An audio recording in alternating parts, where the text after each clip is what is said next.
Memilih merpati tinggi. Spekulasi memilih merpati tinggian. Bentuk kepala. Pilih burung yang mempunyai kepala besar dan dengan batok kepala depan lebih tinggi dari batok kepala belakang, nonong. Tapi pilih yang mempunyai derajat kemiringan antara pangkal hidung dengan atas batok kepala sebesar 45–60, jangan yang memiliki derajat kemiringan 90.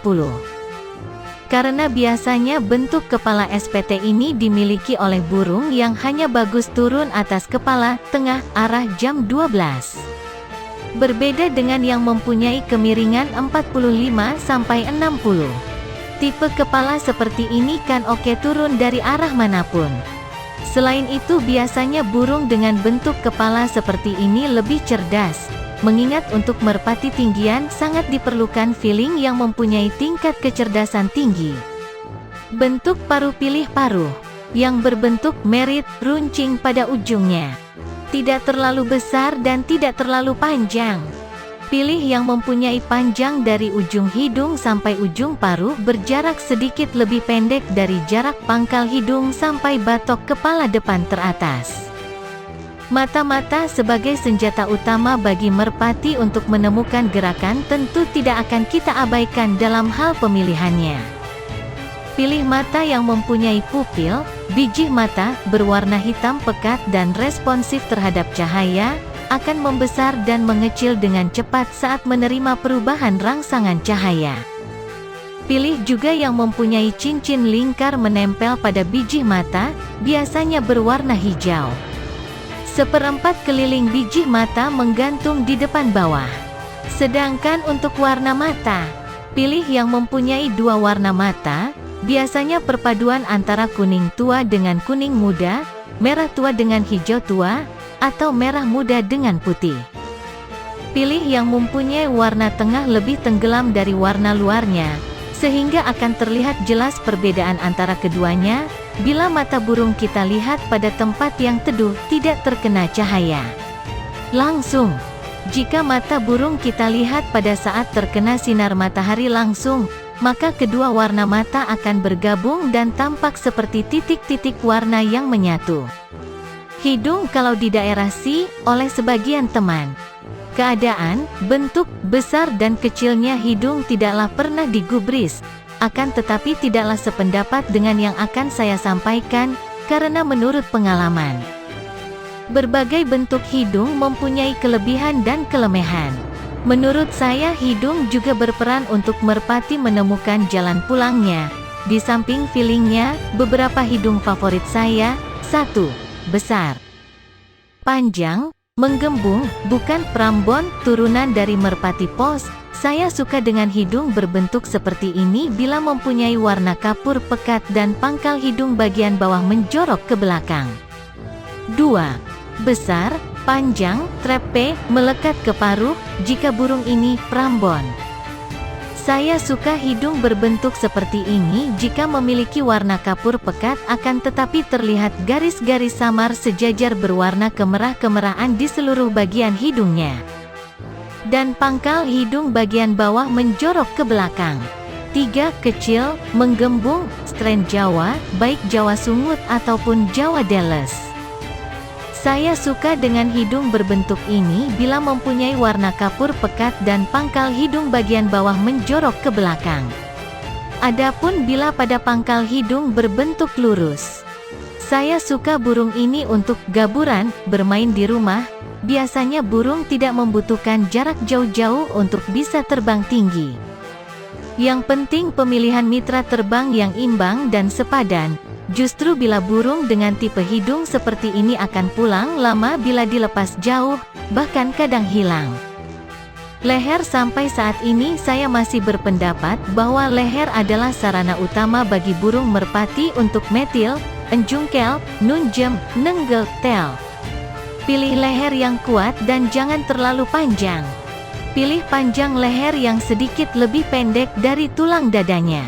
Pilih juga tulang leher yang kuat, tegak, kencang dan mendongak ke atas. Saat burung memperhatikan sesuatu, biasanya gerakan akan tetapi akan kembali mengendur, menekuk seperti semula. Karena leher yang selalu tegak terkesan kaku. dan kualitas metil kalah fleksibel dibanding dengan tipe tulang leher yang tadi saya sebutkan. Sayap-sayap sebagai sarana utama burung untuk terbang, hendaknya kita harus benar-benar memilihnya yang terbaik. Beberapa contoh antara lain, 1. Bahu sayap harus kuat dan lentur, jangan kaku. Untuk bentuk bisa bervariasi, ada yang tebal bulat, pendek berotot. Ada juga yang berbentuk pipih, lebar berotot. 2. Bulu sayap tebal kencang tidak bergelombang. Pilih juga yang lebar, landung, rapat jarak satu bulu dengan yang lainnya. Ujung bulu meruncing. 3. Tulang bulu sayap besar kuat sedikit lentur pada ujung bulunya. Pilih juga yang memiliki sayap sedikit terlihat mekongkong saat dipegang.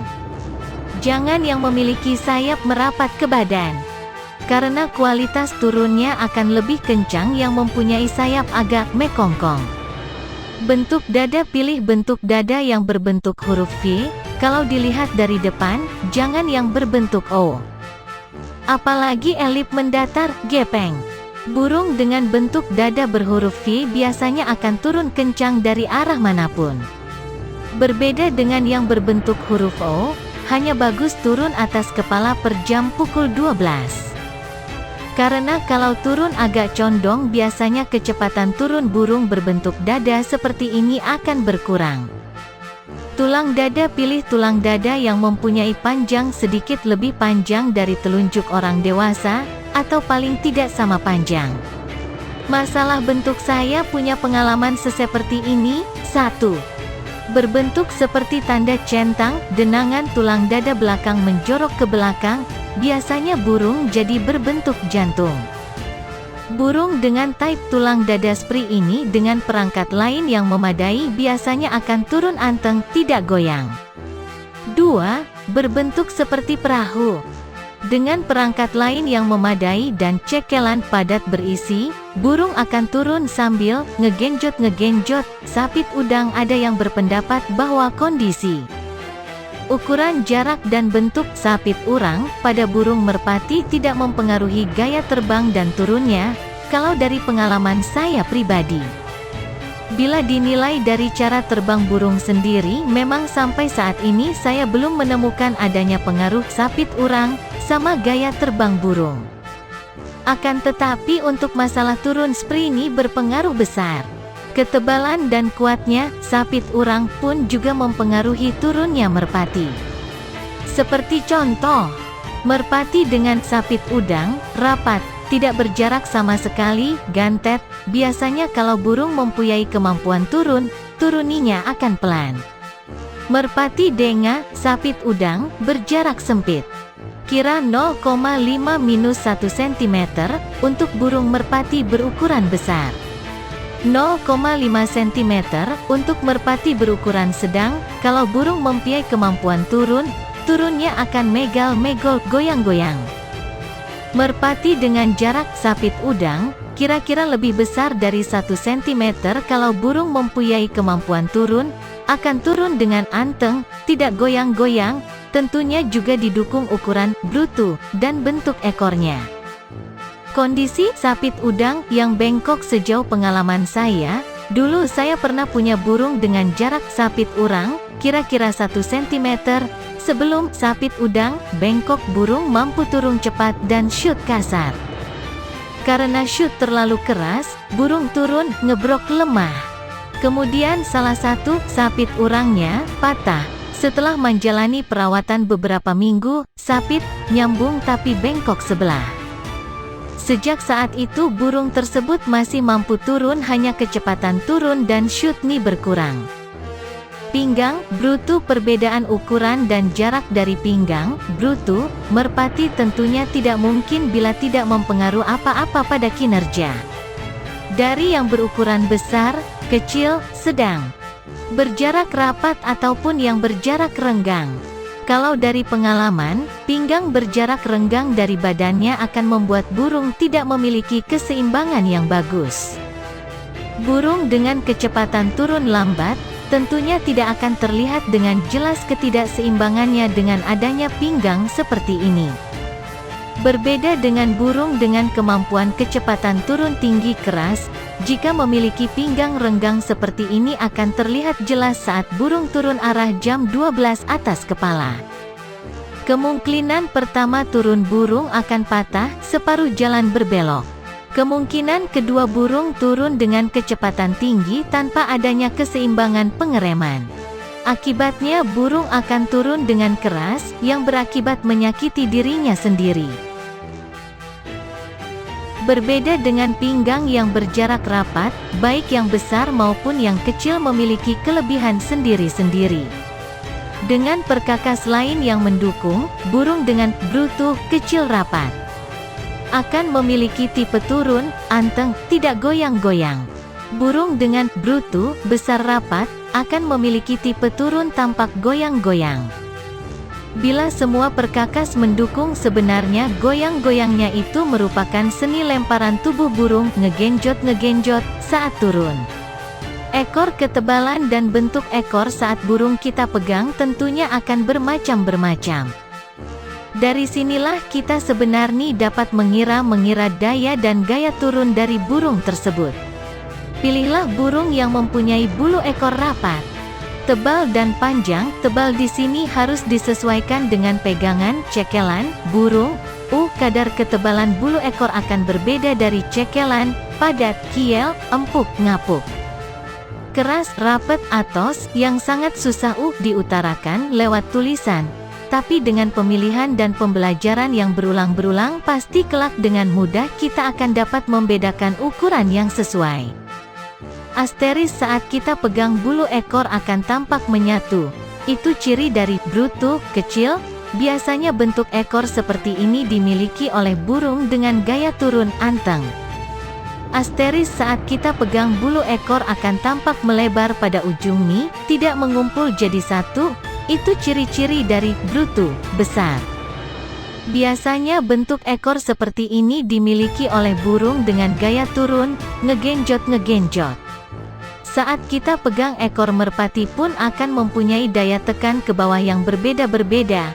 Ada yang delosor, ngawet 45 derajat, dan ada pula yang ngawet 90 derajat, di tempat saya biasa disebut dengan bengkuk. Gaya terbang, asteris bila burung mempunyai pegangan ekor ngawet 45 derajat. Burung dengan pegangan ekor seperti ini bila dilepas dengan partner yang mempunyai tipe pegangan ekor sama, akan mempunyai gaya lepas start memutar agak melebar dan tidak beraturan. Kadang start belum tinggi burung sudah menuju ke arah tujuan. Bila burung mempunyai pegangan ekor ngawet 90 derajat, bengkuk. Burung dengan pegangan ekor seperti ini bila dilepas dengan partner yang mempunyai tipe pegangan ekor sama, akan mempunyai gaya lepas start memutar cekak. Seperti obat nyamuk, biasanya burung mencapai ketinggian tertentu baru menuju arah tujuan. Bila burung mempunyai pegangan ekor delosor. Burung dengan tipe pegangan ekor seperti ini biasanya mempunyai dua kemungkinan gaya terbang. Yang pertama, terbang langsung menuju arah tujuan. Yang kedua, enggandeng ngikut partnernya. Kaki, kalau soal kaki saya lebih suka kaki yang merit, garing, terlihat, besisik, dan panjang, baik kaki maupun jarinya. Saat dipegang posisi kaki menjorok, mendorong ke belakang sejajar dengan arah ekor. Tingkah laku merpati, suara kepakan sayap. Bila kita mau memperhatikan suara kepakan dari sayap burung merpati, tentu dari merpati yang satu dan lainnya akan berbeda. Apa sebenarnya yang membuat suara kepakan ini kian berbeda? Ya, memang suara kepakan dari burung yang sudah jadi terbang tinggi dan belum jadi masih latihan ternyata memang berbeda. Apalagi dengan burung merpati yang sama sekali belum latih terbang.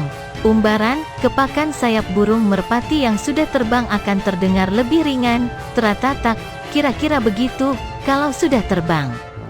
Dan tinggi. Di sela-sela kepakannya ada suara seperti, wis.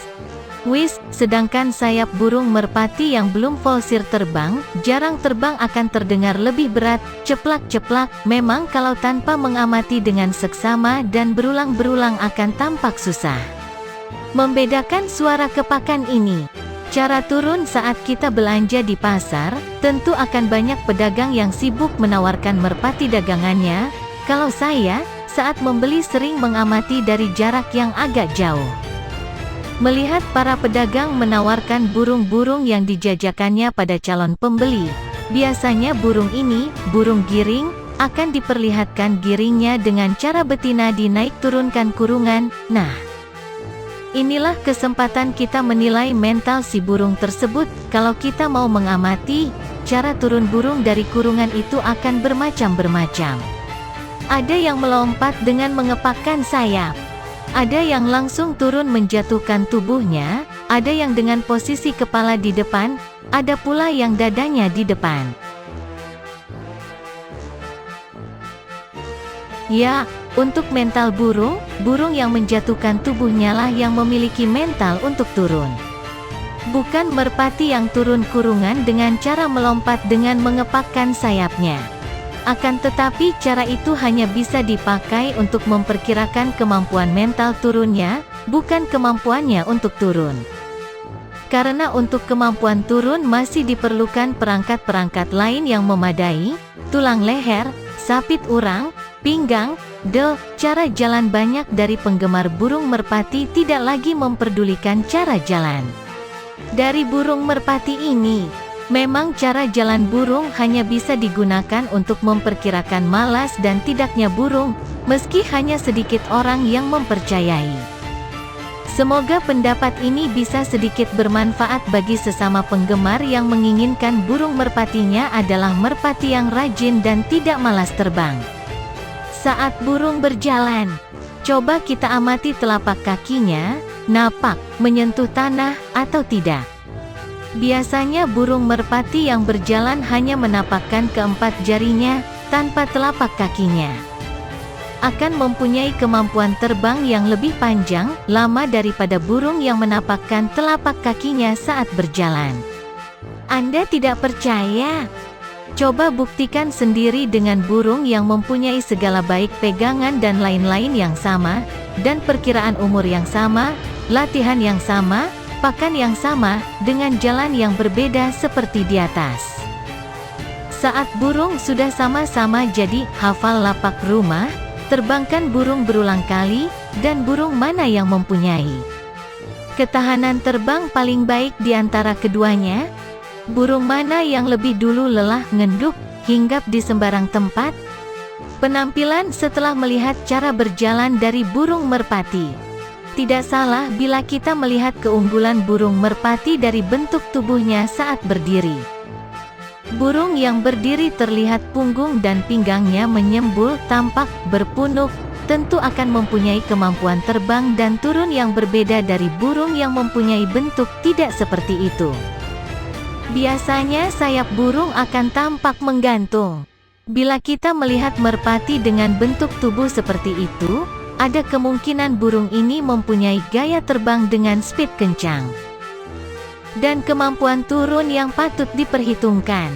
Waspada saat burung kita lepas di luar kandang. Bila kita mau memperhatikan, tentu pandangan dan gerak-gerik kepala burung merpati ini akan mempunyai gaya yang berbeda. Ada yang hanya diam terlihat cuek dengan keadaan sekitar. Ada pula yang tampak waspada dan gesit mengikuti gerakan-gerakan di sekitarnya, baik gerakan di dekatnya ataupun gerakan dari kejauhan. Burung dengan tingkat kewaspadaan tinggi patut kita perhitungkan kemampuan penglihatannya. Gerak bulu ekor saat kita memilih burung merpati, baik di pasar maupun di peternak. Tidak ada salahnya kita memperhatikan pergerakan bulu ekor merpati tersebut saat bekur. 1. Ekor burung saat bekur yang mempunyai kecepatan megar mingkup, bulu-bulu ekornya merapat dengan cepat, dilihat dari samping, biasanya dimiliki oleh burung yang mempunyai pinggang rapat. Dan ini sangat mempengaruhi kemampuan turunnya. 2. Ekor burung yang selalu megar, terlihat jarak-jarak dari bulu ekornya, dilihat dari samping. Akan mempunyai kemampuan turun yang kalah baik bila dibandingkan dengan tipe pertama. Semoga bermanfaat. Salam merpati lovers.